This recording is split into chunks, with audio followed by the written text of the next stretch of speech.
नमस्कार दोस्तों, आप सबका स्वागत है आपके अपने चैनल हिंदी साहित्य पथ में। आशा करते हैं आप लोग स्वस्थ होंगे, मस्त होंगे। आज आपके लिए बहुत ही महत्वपूर्ण तथ्य लेके आए हैं, जो कि ये वीडियो हिंदी साहित्य का सरल इतिहास सीरीज चल ही रहा है। उसमें दो वीडियो हो चुकी हैं, 2 कक्षाएं हो चुकी हैं। एक परिचय से था, जो कि लेखक जी का परिचय और क्या उनकी भूमिकाएं रही हैं वो हो चुकी हैं। दूसरी थी आदिकाल से संबंधित परिचय हो चुका, जिसमें सिद्ध साहित्य, नाथ साहित्य और जैन साहित्य को देख चुके हैं। अब हम देखेंगे वीरगाथा का। आशा करते हैं आप लोगों को मेरी ये कक्षाएँ और सीरीज़ अच्छी लगती होगी, तो लाइक करें, शेयर करें और चैनल को सब्सक्राइब कर लें, ताकि जो प्रतिदिन होने वाली नोटिफिकेशन उसका वीडियो का आपको मिल सके। चलिए चलते हैं अपनी कक्षा की तरफ, और जो भी त्रुटियां या होती हैं तो उनको आप कमेंट के माध्यम से ज़रूर हमको बताएं। चलिए, वीरगाथा काव्य, ठीक है।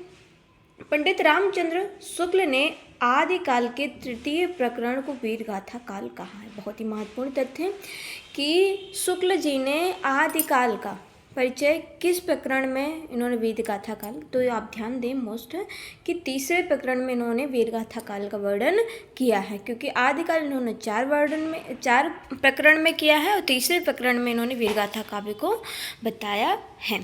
चलिए आगे देखते हैं। उसके अनुसार इस नामकरण का आधार यह है कि इस काल की प्रधान साहित्यिक प्रवृत्तियां वीरगाथात्मक हैं। तो शुक्ल जी 2 प्रवृत्तियों को ध्यान में रखते हुए उन्होंने दोहरा नामकरण किया है। तो जिस समय में जो प्रवृत्तियां चलती रहती थी, जैसे उस आदिकाल में वीरगाथात्मक रचनाएं ज़्यादा लिखी गई, तो इसीलिए इन्होंने वीरगाथात्मक कहा है आदिकाल को, ठीक है।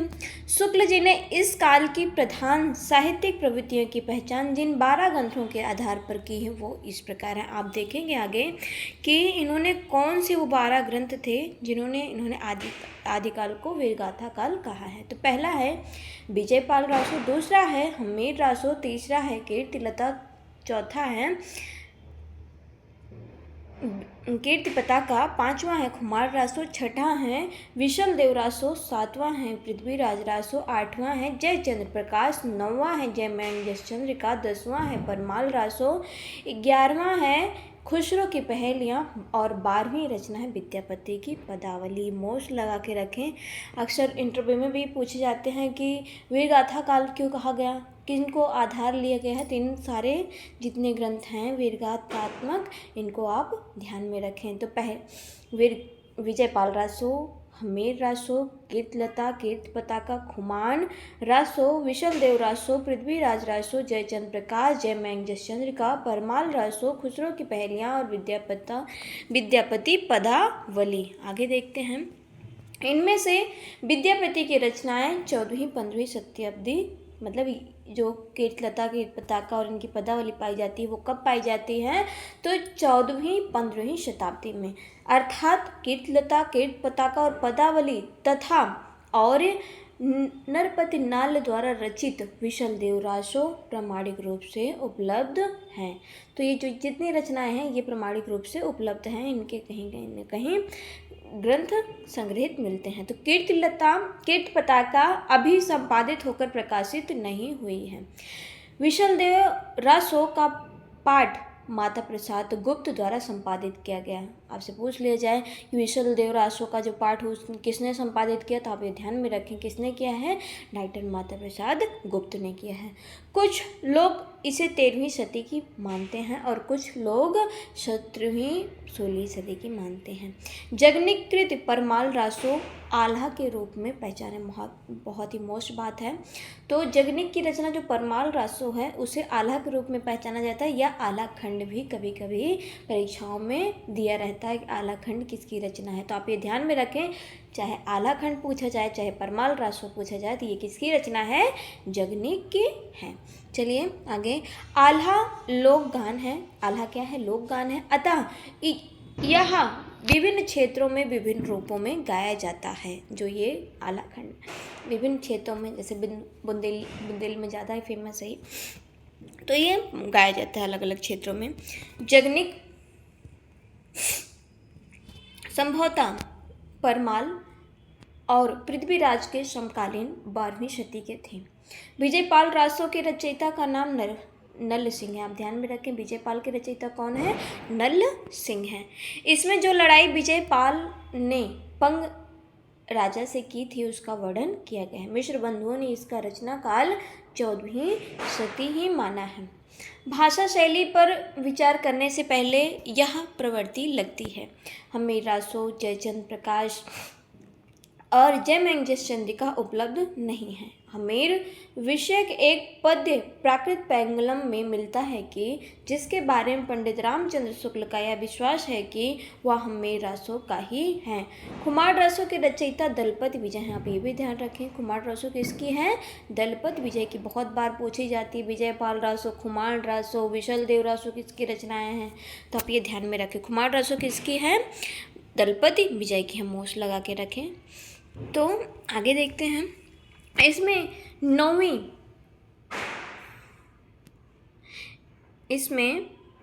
नौवीं शताब्दी के खुमान के युद्ध का वर्णन है, जिसके लेकिन मेवाड़ के प्रवर्ती शासकों जैसे महाराणा प्रताप सिंह और राज सिंह का वर्णन है। इससे प्रकट होता है कि यह रचना 17वीं शताब्दी के आसपास है। ठीक है, तो खुमान रासो कब की है? 17वीं शताब्दी की है। ठीक है, आगे देखते हैं।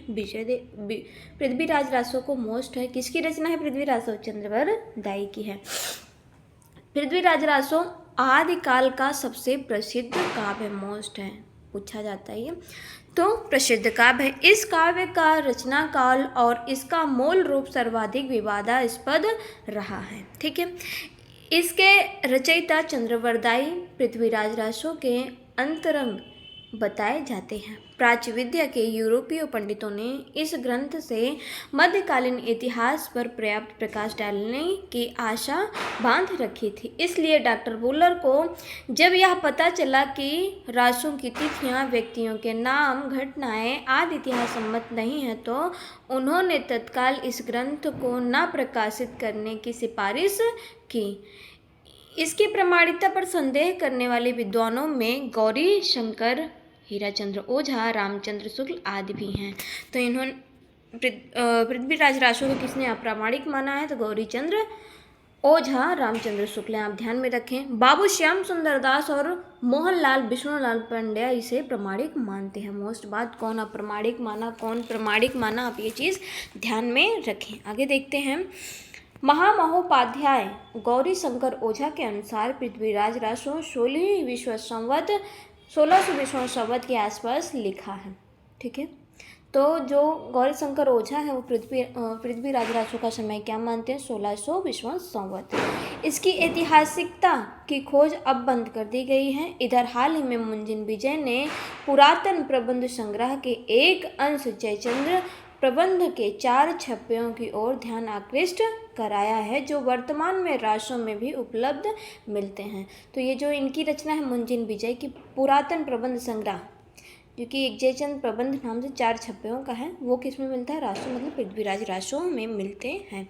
आगे देखते हैं।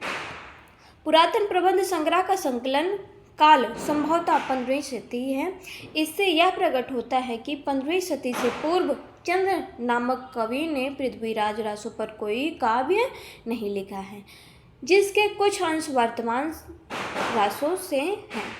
रासों में हैं। ठीक है, किंतु रासों का मूल रूप क्या रहा होगा, यह समस्या अभी तक बनी हुई है। पंडित हजारी प्रसाद द्विवेदी ने अनुमान किया है कि चंद्र ने रासों की रचना सुख सुखी संवाद के रूप में की है। तो चंद्रवरदाई ने पृथ्वीराज रासों की रचना किस प्रकार से की है, किसने माना है सुख सुखी संवाद से? तो आप ये मोस्ट लगा के रखें। हजारी प्रसाद द्विवेदी ने इसे कहा है कि सुख सुखी संवाद में चंद्रवरदाई ने रचना की है इसमें रूप में। ठीक है, आगे देखते हैं। मध्यकालीन प्रबंध काव्य की यह बहुप्रयुक्त रूढ़ी है। रासों के जो अंश सुख सुखी संवाद के रूप में मिलते हैं वो ही मूल रूप हैं। ठीक है, डॉक्टर ये भी स्वीकार कर लेते हैं, त्रिपाठी जी भी, कि वो जो सुख सुखी संवाद में मिलते हैं वही मूल रूप है। ठीक है, डॉक्टर माता प्रसाद गुप्त ने रासों के 4 पाठों बृहत्तम, बृहत, लघु, लघुतम में लघु पाठ को रासों का मूल रूप बताया है। रासों में मध्यकालीन साहित्य में प्रयुक्त अनेक कथानक रूढ़ियों और काव्य रूढ़ियों का प्रयोग किया गया है। इसमें अनेक छंद का प्रयोग मिलता है। पृथ्वीराज रासो काव्य परंपरा का काव्य तो है ही, इसमें चरित काव्य, आख्यायिका आदि के भी लक्षण मिलते हैं। ये भी ध्यान में रखें। कैसा? इसमें पृथ्वीराज रासो में चरित काव्य और आख्यायिका के लक्षण भी देखने को मिलते हैं। आगे देखते हैं। रासो पृथ्वीराज के विभिन्न युद्धों और विवाहों का वर्णन है। तो पृथ्वीराज में क्या है? तो जो पृथ्वीराज के विभिन्न युद्ध हुए थे और उनके विवाह का वर्णन किया गया है। वीर और श्रृंगार रसों के प्रमुख रस हैं। तो ये पूछा जाए कि पृथ्वीराज रसों में किस प्रकार के रस हैं? तो अब वीर और श्रृंगार है। ठीक है। यद्यपि इसका आंगी रस वीर है, ये भी पूछा जाता है। पृथ्वीराज रासो का आंगी रस क्या है? मौस लगा के रखें, वीर है। ठीक है, पूछा गया है, माना जाएगा। रासो में नायिका का नक्शिक वर्णन, सेना का प्रयाण, युद्ध, 6 ऋतुओं आदि का सुंदर वर्णन है। चंद्रवरदाई अनेक माना स्थितियों का संश्लिष्ट चित्र खींचने में सिद्ध है। वे विभिन्न छंदों के प्रयोग में कुशल हैं, किंतु छप्पे उनका अपना छंद है। बहुत ही मोस्ट बात पूछा जाता है।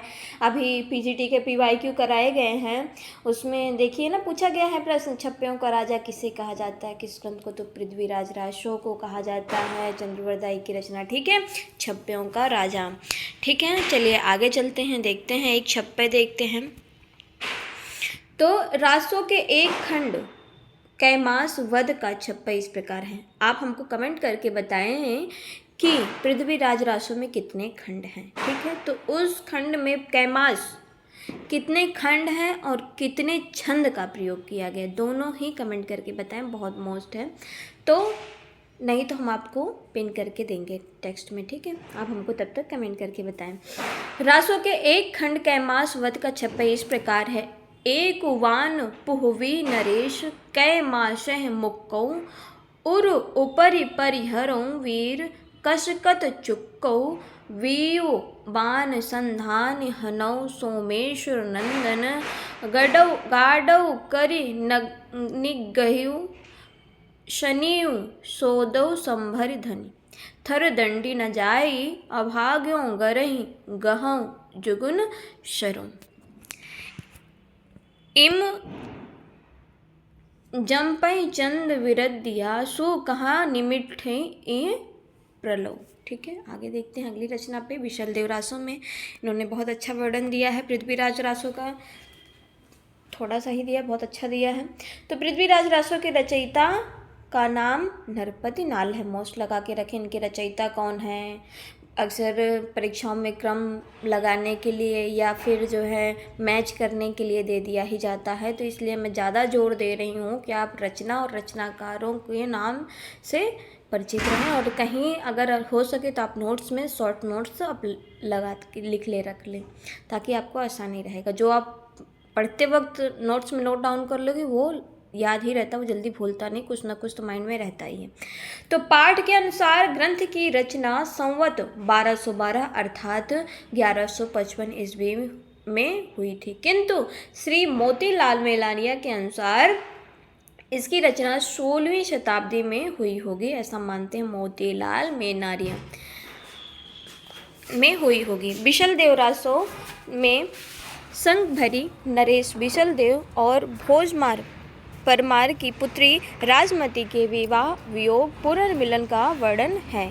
यह प्रधानतः श्रृंगारी काव्य है। विशल देव रासो में हिंदी काव्य में प्रयुक्त होने वाली 12 मासा का वर्णन सबसे पहले मिलता है। मोस्ट बात है कि 12 मासा का वर्णन किस रचना में मिलता है, पूछे जाने वाले प्रश्न है यहाँ से। तो किस में मिलता है? विशल देव रासो। विशल देव रासो किसकी रचना है? नरपति नाल की। आप ये चीज़ ध्यान रखें। और समय क्या है? 1155 या 1212। ठीक है, 1272 करके इनकी एक पंक्ति है विशल देव रासो, शुक्ल जी की बुक में वर्णन है। आगे देखते हैं। तो वीर गाथा के अन्य कवि तो विद्यापति 14वीं शताब्दी। ठीक है, इनकी 3 रचनाएं प्रसिद्ध हैं। पहली कीर्तिलता, कीर्ति पताका और पदावली। ठीक है, कीर्तिलता ऐतिहासिक महत्व का एक छोटा सा प्रबंध काव्य है। विद्यापति इसे कहानी कहते हैं। ठीक है, तो किसे कहानी कहा है? पदावली को विद्यापति कहानी कहते हैं। ठीक है, अरे सॉरी, कीर्तिलता को ये कहानी कहते हैं विद्यापति। ठीक है, और ये ऐतिहासिक प्रबंध काव्य, छोटा है पर प्रबंध काव्य भी ध्यान में रखें। आगे देखते हैं, मध्यकाल में ऐतिहासिक व्यक्तियों को आधार बनाकर जो काव्य लिखे गए हैं वो ऐतिहासिकता से रहित होकर कथानक, रूढ़ियों, किंवदंतियों, अनुश्रुतियों आदि के विषय बन गए हैं। इसी प्रकार घटनाओं को भी तोड़ा मरोड़ा गया है। कीर्तिलता इस दृष्टि से महत्वपूर्ण अपवाद है, उसकी ऐतिहासिकता बहुत कुछ सुरक्षित है। इसमें विद्यापति ने कीर्ति सिंह द्वारा अपने पिता का बदला लेने का वर्णन बहुत यथार्थपरक ढंग से किया है। कीर्तिलता को कवि ने अवहट्ट भाषा में रचा है। तो कीर्तिलता की भाषा पूछी जाती है, किस भाषा में है? मोस्ट लगा के रखेंगे। तो कीर्तिलता कैसी भाषा में है? अवहट्ट भाषा में है। और अवहट्ट भाषा क्या है देखते हैं। अवहट्ट भाषा देसी भाषा यानी मैथिली युक्त विकसित अपभ्रंश। इसके गद्य में तत्सम शब्दों का प्रयोग खुलकर हुआ है। पदावली विद्यापति के यश का आधार है। पदावली एक ऐसी रचना है जो काव्य उत्कर्ष और साहित्य का इतिहास दोनों दृष्टियों से अत्यंत महत्वपूर्ण है। इसमें राधा कृष्ण अपना अलौकिक तो छोड़कर लौकिक व्यक्तियों के समान प्रेम भावना से विह्वल होते हैं। तो किसमें कृष्ण और राधा के प्रेम विह्वल का वर्णन किया गया? पदावली में। बहुत ही अच्छी रचना है पदावली। ठीक है, विद्यापति की। आगे देखते हैं, लोक में जिस प्रकार किशोरी, दुर्निवार, प्रिय मिलन और लोकलाज के काव्य के कारण तीव्र अंतर्द्वंद झेलती हैं, उसी प्रकार राधा के चित्रण किया गया है। ठीक है, कवि का मन वह संधियों का चित्रण करने में विशेष रूप से रमा है। इसलिए इस बात को लेकर काफ़ी विवाद है कि पदावली भक्तिपरक रचना है या श्रृंगार परक। ठीक है, वस्तुतः जयदेव का गीत गोविंद, विद्यापति की पदावली और सूरदास का सूर सागर एक ही कोट की रचनाएं हैं। यहाँ त्रिपाठी जी स्वीकार कर लेते हैं, जयदेव का गीत गोविंद, विद्यापति का पदावली और सूरदास का सूर सागर एक ही कोट की रचना है, क्योंकि कृष्ण की रचना है, राधा कृष्ण का प्रेम वर्णन है, जिसमें भक्ति का आधार श्रृंगार है। क्या है? इन्होंने माना है एक कोटि का। कैसे है? क्योंकि श्रृंगार है, वो भी भक्ति का श्रृंगार है आधार। ठीक है, पदावली का एक पद कुछ इन पंक्तियों में है। ये विद्यापति की पदावली है। देखते हैं, पदावली से ही एक है ये पद। शरत वसंत समय भल पावली, दक्षिण बहन बह धीरे, सपनहु रूप बचन एक भाषी, मुख से दूर करु चीरे, तोहें बदन सम चाँद होयति, नहीं कै जो जतन बिह केरे, कै बेरी काटि बनावल नौ कहतेओ तुलित नहीं भेले, भनई विद्यापति सुन वर जेवती, ई सम लक्ष्मी समाने, राजा शिव सिंह रूप नारायण, लखिमा दे प्रति भाने। ठीक है, ये विद्यापति की पंक्तियाँ थी। आगे देखते हैं अमीर खुसरो को। ठीक है, अमीर खुसरो 14वीं शती के थे। अमीर खुसरो इस युग के अत्यंत महत्वपूर्ण और बहुमुखी प्रतिभा के धनी व्यक्ति हैं। उनके काव्योत्कर्ष का प्रमाण उनकी फारसी रचनाएं हैं। वे संगीतज्ञ, इतिहासकार, कोशाकार, बहुभाषाविद, सूफी, औलिया, कवि बहुत कुछ थे। ठीक है, उनकी हिंदी रचनाएं अत्यंत लोकप्रिय रही हैं। उनकी पहेलियाँ, मुकरियाँ, दो सुखने अभी तक लोगों की जुबान पर हैं। उनके नाम से निम्नलिखित दोहा बहुत प्रसिद्ध हैं। कहते हैं, यह दोहा खुसरो ने ख्वाजा निजामुद्दीन के देहांत पर कहा है। इनके गुरु थे, खुसरो के गुरु थे ख्वाजा निजामुद्दीन। आप ये ध्यान में रखें। ठीक है, गुरु थे। और ये पंक्ति तो मोस्ट है, कई बार परीक्षा में पूछी गई है। तो पंक्ति क्या है? गोरी सेव सोवे सेज पर, मुख पे डारे केश, चल खुसरो घर आपने, रैन भई चहुदेश। किंतु उनकी हिंदी रचनाओं का ऐतिहासिक महत्व अधिक है। उनकी भाषा हिंदी की आधुनिक काव्य भाषा के रूप में पूर्णतः प्रतिष्ठित होने का संकेत देती है। उनका व्यक्तित्व और उनकी हिंदी इस बात को प्रमाणित करती है कि हिंदी काव्य से ही मध्य देश की मिली जुली संस्कृतियों का चित्र रहा है। ठीक है, उन्होंने ऐसी पंक्तियां रची हैं जिनमें फारसी और हिंदी के एक ही ध्वनि प्रवाह में गुम्फित कर दिया गया है। यह काल संस्कृत साधक को ही सिद्ध हो सकती है। देखते हैं कौन सी पंक्तियां हैं। जे हाल मिसकी मकुन तगा फुलाए दुराए नैना बनाए बतिया कि ताजे ताबे हिज्र न धारम जे ए जो न ले कहे लगाए छतियाँ सबान हिज्रा दराज चू जुल्फवा रोज़े वसलत चू उम्र कोत सखी पिया को जो यूँ मैं न देखूँ तो कैसे काटूँ अंधेरी रतिया। मोस्ट है। ठीक है, जे हाल मिसकी मकुन तगा फूल दुराए नैने बनाए बतिया। अब आदिकाल की विशेषताएं देखते हैं। आदिकाल की समान विशेषताएं। यो तो इतिहास का प्रत्येक युग परस्पर विरोधी एवं प्रधान अप्रधान प्रवृत्तियों का युग होता है, किंतु आदिकाल के विषय में यह बात विशेष रूप से रेखांकित करने योग्य है। वह राजनीतिक दृष्टि से छोटे छोटे सामंतों में विभक्त प्रदेश का, ठीक है, आगे देखते हैं, का साहित्य है। ठीक है, किसी केंद्रीय सत्ता का अभाव है। उसके पूर्व में पाल, पश्चिम में प्रतिहार और दक्षिण में राजकोट प्रबल हैं। केवल गाहड़वार वंशीय गोविंद चंद्रदेव इस काल में मध्य प्रदेश के प्रतापी नरेश हुए, किंतु उनके पूर्वज और वंशजों का वैसा प्रताप नहीं था। धार्मिक दृष्टि से अनेक ज्ञात सांप्रदायिक साधनों का काल है। बौद्ध धर्म का पूर्व प्रभाव नहीं रह गया है। बौद्ध धर्म से विकसित महायान, व्रजयान एवं नाथ सिद्धों की साधना सामान्य जनता में स्वीकार हो पाए, यह संभव नहीं है। जैन मत का प्रभाव मध्य देश की अपेक्षा पश्चिम में था। ठीक है, भाषा की दृष्टि से यह काल अपभ्रंश और हिंदी में संधि काल है। 10वीं सदी के आसपास से अपभ्रंश का प्रभाव क्रमशः क्षीण होता जा रहा था और हिंदी की प्रवृत्तियां उसका स्थान लेती जा रही थी। हिंदी साहित्य में आदिकाल में जो साहित्य मिलता है वह अधिकांशतः अपभ्रंश हिंदी का साहित्य है, शुद्ध अपभ्रंश या शुद्ध हिंदी का नहीं। आदि का समाप्त होते होते दिल्ली के सिंहासन पर अलाउद्दीन खिलजी जैसा शासक दिखलाई पड़ता है, जो मध्य देश ही नहीं लगभग समूचे देश में अपना शासन स्थापित करता है।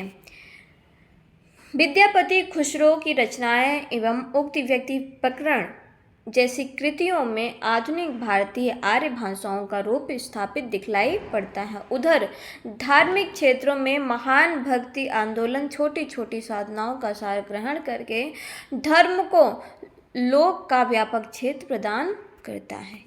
तो आज की कक्षा यहीं समाप्त होती है, आदिकाल यहीं समाप्त होता है। आगे हम देखेंगे भक्ति काल अगली कक्षा में। तब तक के लिए धन्यवाद दोस्तों, मिलेंगे हम आपको अगली कक्षा में। अगर इस इतिहास का PDF चाहिए तो इसी वीडियो के डिस्क्रिप्शन बॉक्स में टेलीग्राम का लिंक दिया गया है, तो आप वहां से ले सकते हैं। आशा करते हैं मेरी वीडियो अच्छी लगी होगी तो लाइक करें, शेयर करें, चैनल को सब्सक्राइब कर लें। धन्यवाद दोस्तों, मिलते हैं अगली कक्षा में।